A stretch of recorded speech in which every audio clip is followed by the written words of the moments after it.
Just to make it clear, since we're talking about freedom of speech, let me say that I'm pro freedom of speech. Amen? Okay? If we didn't have freedom of speech here, maybe I'd be arrested, maybe I'd be hauled off to the gulag, tormented. There's some subjects on my YouTube channel that I don't cover in my YouTube channel because I might get blacklisted, okay? Because there is some suppression. I watched a cute little video of a young boy, probably 11, 12 years old, who was giving a speech before the school board, and he says, you think you have freedom and equality here, and in fact, the principal talked about that, and he talks about equality, but he only talks about equality for minorities, and everybody in the majority he totally brushes off. And he said it doesn't feel equal here. We are suppressed. And even the teachers, when I speak out, he says the teachers say, I agree with you, but in order to keep my job, I have to keep quiet. We really don't have freedom of speech in this country because we have peer pressure. We have certain ideologies that want to control. And Satan's two main methods of control are coercion and deception. We'll talk more about that on a later slide. But I am pro-freedom of speech, responsible, uplifting speech. Amen? I would rather be with people who could uplift me rather than tear me down. That would suppress my speech. The dangers of the freedom of speech is that God holds us accountable for what is it? Every word that we say or write or the influence they have on others. See, some people think that, it's just my own sins, but what if you influence somebody else to sin? Ouch. Ouch. We are responsible for the influence we have over others, so use your freedom of speech wisely. Some of you are familiar with this, right? The Spider-Man movies, right? How many people here like Spidey? Okay, we got a few hands, right? And you remember Uncle was saying to Peter Parker, right?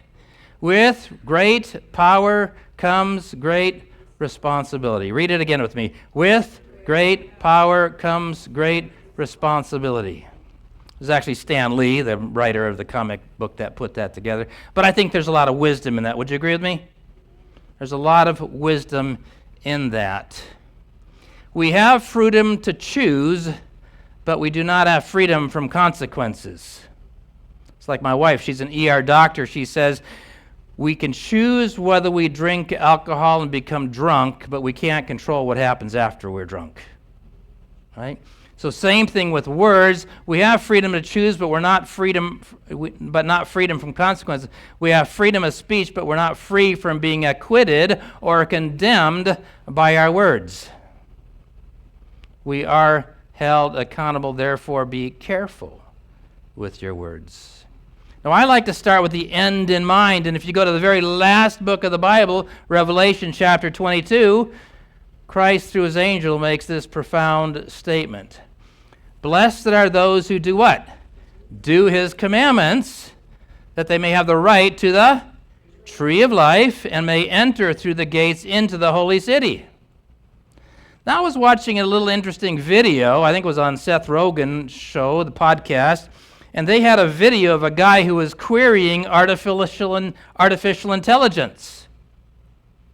And he was asking artificial intelligence about the Anti Christ and about end-time events. And it turns out that AI has been prohibited, blocked, restricted from giving some of those details. Because, why is that? Well, because the elites are controlling us. Ooh. Who are the elites? And I gave some names. So what can I do? So are you part of that movement? Yeah, I'm part of that movement too. So what can we as humans do to make sure that we don't succumb to the seduction of AI and what the elites are trying to do? And AI said two words: obey God.